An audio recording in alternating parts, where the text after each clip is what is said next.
Kun. Today we're going to be talking about San Sau. San Sau is the application practice in a kind of a free fighting format. And this is what you need if you want to make your Kung Fu functional for real self-defense or real fighting. Not everyone does, and that's cool. If you just want to learn for health or fitness, you can learn the applications so you can do the form correctly. Because if you don't know the applications, you won't be able to perform the set with the right feeling of attack and defense. However, simply knowing the applications is a bit like knowing how all the controls in an aircraft work. You can know how they all work. It doesn't make you a pilot, right? But however, if you want to be a pilot, you have to learn how they work first. So application is a prerequisite. But then what's missing?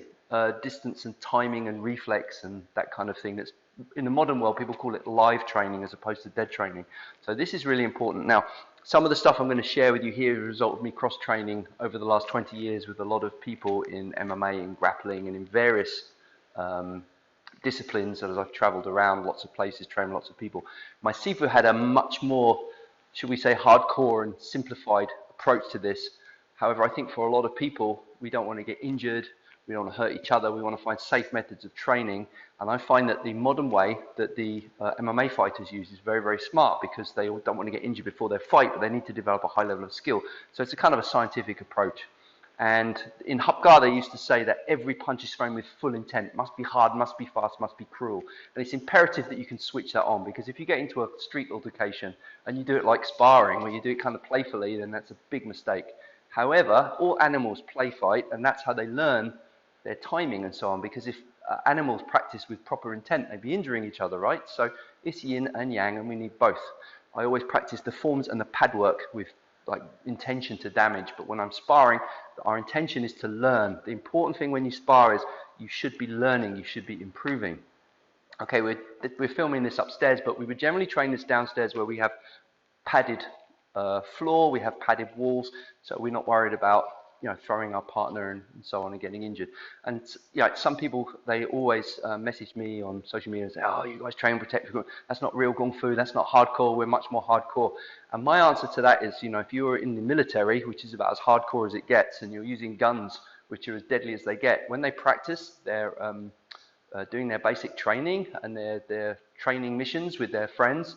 Do they use live ammunition or do they use dead ammunition? Do they use blanks?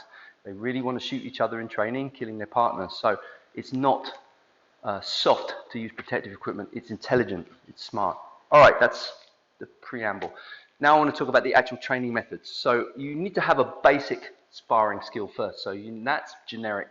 You need to understand distance. You need to understand your hand position, how to move, and so on. And that's really important to get that first kickboxing type of structure, in the clinch, wrestling type of structure on the ground, jiu-jitsu type of structure. So you're understanding position, you're understanding leverage and so on. These are unavoidable. If you don't have these skills, you can't fight, full stop. It doesn't matter what you call them. You can call it Greco-Roman wrestling, you can call it Shui Jiao, you can call it Sandao, you can call it Muay Thai. Honestly, the name isn't as important as the ability to understand the relationship between you and an opponent. Okay, that's the first thing.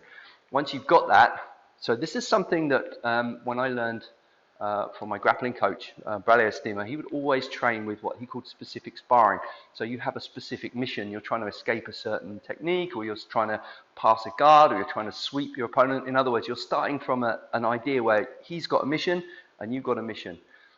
And that way you're getting the repetitions in. And then when you're doing your free sparring, that position may or may not come up. But when it comes up, you know what to do. Your muscle memory is there and your reflexes are there.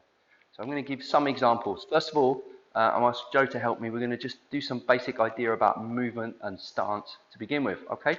So, okay. First thing is you want to keep your hands up, I want to have my hands in between his hand and my face, okay? So there's something there. There's something there. If he's punching me, I don't have to do too much. Secondly, I don't want to stay in what we call the red zone. The red zone is where he can reach me without moving. This is too close. So in martial arts, and you see boxing sometimes, they stand here and they trade punches. In MMA, you don't see that so much because of the danger of the takedown and the clinch and the elbows and knees and all kinds of things, right? So boxing's a little bit different. In Muay Thai, you can stay way back here, or in Taekwondo, you can stay way back here, but they don't have the threat of the takedown or the shoot.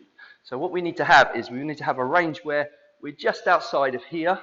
Okay, we're free to probe. We're also free to, if he throws a kick at my leg, I'm free to pick my leg up. If he tries to take me down, I'm free to level change. I'm free to move. So that's the basic of the stance. Okay, I don't want to stand like a wrestler because he can boom, hit me like that. I don't want to stand like a kickboxer because he can shoot in and do that. I don't want to stand like a boxer because he can kick my leg. So we need to have a stance where we can defend everything. So that's the first rule. Second is distance, as I say. I want to stay about here. If I'm too far away, yeah, he can't reach me, I can't reach him. Okay, if I'm too close, I can get hit. If I'm closer than that, then we're bridging. Now we're manipulating, positioning, fighting for control. This is all about control, right? Whereas this is all about managing the angle and managing the distance. And then on the ground is about managing the position and the pressure and so on and so forth. So these are things you need to spend a lot of time. Now, people misunderstand. There are two independent variables. One is intensity and one is resistance. You can train very high intensity with no resistance. For example, he'll go, say, jab, cross, hook, and I'll throw the same thing back, and he throws the same thing.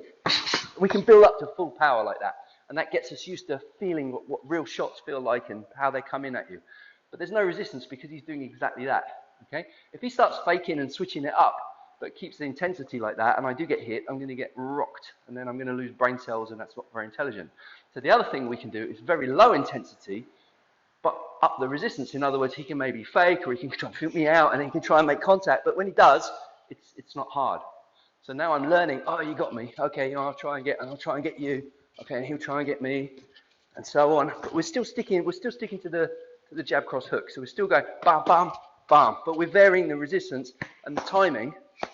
Maybe up, up, up, up, up, up, up, up. See, now it's a bit more alive, but we've dialed the power down. Okay. Why you have to do the other version though is so you know what it feels like.